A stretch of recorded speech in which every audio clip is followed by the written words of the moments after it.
वास्तव में कुंभ का मतलब क्या है? कुंभ का मतलब घड़ा, जो संग्रहित करता हो, जो धारण करता हो रस को, जो रस को धारण करने की क्षमता रखता है, उसको कुंभ कहते हैं।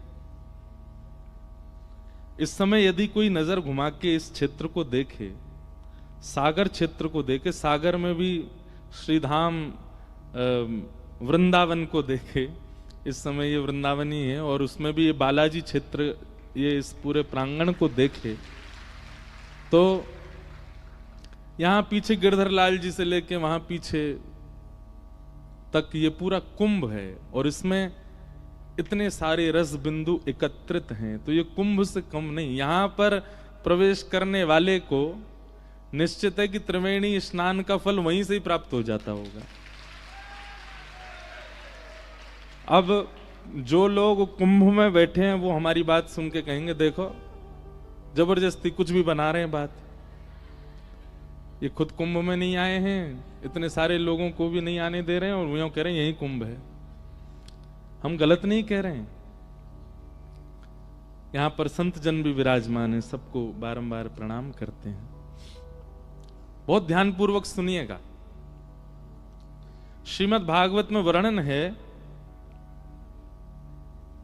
कि श्री सुखदेव जी महाराज परीक्षित को जब कथा सुना रहे थे, तब देवता अमृत कलश लेकर के आए कथा में, और उस अमृत कलश को देख करके श्री सुखदेव जी महाराज कहते हैं,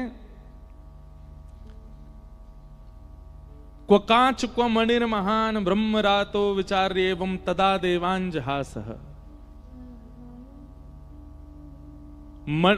अमृत सामान्य नहीं है, लेकिन उस अमृत को भागवत जी के आगे क्या कह दिया, बोले ये तो कांच है और ये मणि है। कांच और मणि की तुलना कैसे हो सकती है? श्रीमद् भागवत सामान्य नहीं है। भागवत जी एक प्रकार से कुंभ 12 वर्ष में आता है, पर भागवत जी चलती फिरती कुंभ हैं। जिस नगर में पहुंच जाती है वहीं कुंभ का माहौल हो जाता है, वहीं कुंभ प्रकट हो जाता है। हम केवल सागर की प्रशंसा कर रहे हैं क्योंकि इस वक्त सागर में है, लेकिन भागवत जी जहां भी होती है वहां कुंभ ही है। अरे एक अमृत कलश, उसके जो बिंदु गिरे वहां कुंभ क्षेत्र प्रकट हो गए।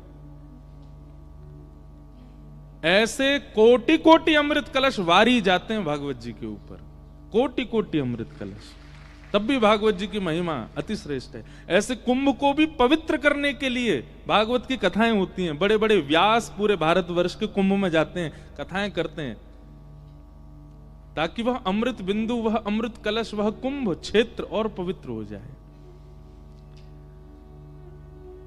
तो ये कुंभ ही है। 7 दिन तक आज जिन्होंने प्रवेश कर लिया है पंडाल में, 7 दिन तक नियमित रूप से कथा सुनिएगा। और बड़ी पावन तिथियां हैं। कल मौनी अमावस्या थी, आज से ये कथा का ये अपने आप ही तिथि बन गई है। ये कोई तिथि हमने पंचांग में देख करके नहीं नियोजित की है, ये अपने आप ही ऐसी तिथि बन गई है। 2 तारीख को वसंत पंचमी, और संभवतः आज 30 तारीख है, 30, 31, 1, 2, और 2 तारीख को ही कृष्ण जन्मोत्सव है कथा में। और वसंत पंचमी को हमारे श्री लाल जी को और वृंदावन में सब ठाकुरों को प्रथम बार गुलाल लगाया जाता है। वसंत पंचमी से हमारे यहाँ होली शुरू हो जाती है। सागर वारे 2 तारीख तक बच के रही हो, हम थे कहीं पता चली फेंटा में हम गुलाल लिए घूम रहे हो, क्योंकि हमारे ब्रजमंडल की तो 40 दिन की होली होती है। वसंत पंचमी से प्रारंभ होती है और पूरी होली धीरे कम कर देते हैं पहनना। तो ऐसी वसंत पंचमी भी पड़ेगी, और वो भी कृष्ण जन्म वाले दिन पड़ेगी, खूब आनंद आएगा। अब उस दिन हम अपने लाल जी को, अब वो तो जैन जी के यहाँ विराज रहे हैं कक्ष में, वहीं उनको गुलाल लगाया जाएगा, एक वसंत का छोटा उत्सव किया जाएगा। और इतनी संख्या के बीच में हमारे लाल जी एक दिन पधारेंगे कथा में भी, गोवर्धन उत्सव वाले वसंत पंचमी के अगले दिन लाल जी भी आएंगे। लेकिन भैया कहीं हमारी बात सुन के वसंत पंचमी वाले दिन कोई श्रोता गुलाल मत ले आना कथा में। पता चली कि महाराज यही होली है गई, सबन में एक दूसरे पर रंग डरगो। आए थे सब लोग श्रोता बन के, गए सब लोग भूत बन के, ऐसी नहीं हो जाए। तो ये भी देखो अपने आप ही वसंत पंचमी का क्रम कथा में अपने आप आ गया। हमसे बहुत सारे हमारे जो हमसे प्रेम करने वाले कई संत जन महाजन हैं, सब लोग बड़े नाराज हो गए, तुम कुंभ में क्यों नहीं आ रहे हो। तो हमने कि हमने पहले ही कथाओं का सब क्रम निश्चित कर दिया था, कैसे आए, सब लोगों को बोल चुके हैं।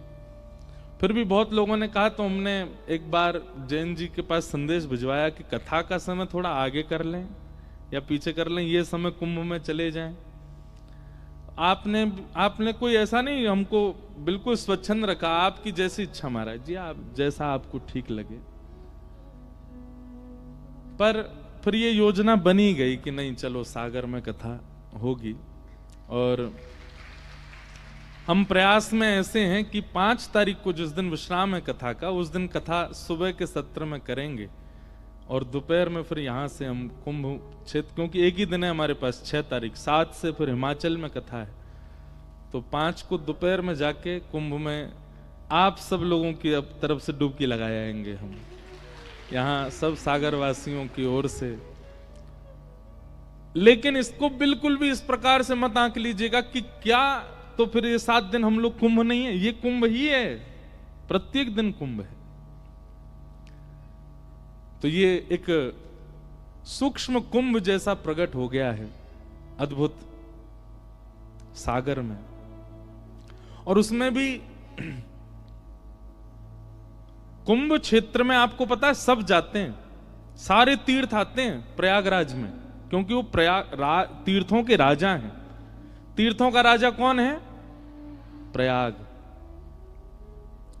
तीर्थों के गुरु कौन है? पुष्कर। कौन है? याद रखिएगा, तीर्थों के राजा प्रयाग, तीर्थों के गुरु पुष्कर, और तीर्थों के प्रधानमंत्री काशी विश्वनाथ, बनारस, वाराणसी। तो ऐसा प्रसंग आता है, बहुत प्रसिद्ध प्रसंग है कि सारे तीर्थ जाते हैं कुंभ में, प्रयागराज में। इस समय ऐसा कोई तीर्थ नहीं होगा भारत का जहां का व्यक्ति प्रयागराज में ना हो। लेकिन एक बार प्रयागराज थोड़े से व्याकुल हो गए, और व्याकुल होकर भगवान के पास गए और ठाकुर जी से जाके बोले, नाथ आपने मुझे तीर्थों का राजा बनाया, सारे तीर्थ आते हैं, सब मुझको प्रणाम करने के लिए 12 वर्ष में एक बार आते हैं, छोटा सा वृंदावन नहीं आता। क्यों नहीं आता? सारे तीर्थ आते हैं, आपका वृंदावन क्यों नहीं आता है? तो ठाकुर जी मुस्कुरा के बोले, भैया तीर्थों का राजा बनाया है, अपने घर का राजा थोड़ी बनाया है तुमको। वृंदावन हमारो घर है, वृंदावन नहीं आवे को। प्रयाग को भी वृंदावन जाना पड़ता है प्रणाम करने के लिए। क्यों? क्योंकि वृंदावन ठाकुर जी को घर है भैया, वृंदावन सामान्य नहीं है। लेकिन फिर भी हमारे वृंदावन के कई बड़े बड़े व्यास, बड़े बड़े संत सब प्रयाग, पूज्य पिताजी महाराज भी इस समय प्रयाग में ही कथा कर रहे हैं। तो सब जाते हैं, परंतु वह वृंदावन जो प्रयाग में भी नहीं जाते, वो सागर आए हैं, सागर में आए हैं। इसलिए सागर के सौभाग्य हैं कि ये 7 दिन के लिए हमारे जैन जी ने, उनके पूरे परिवार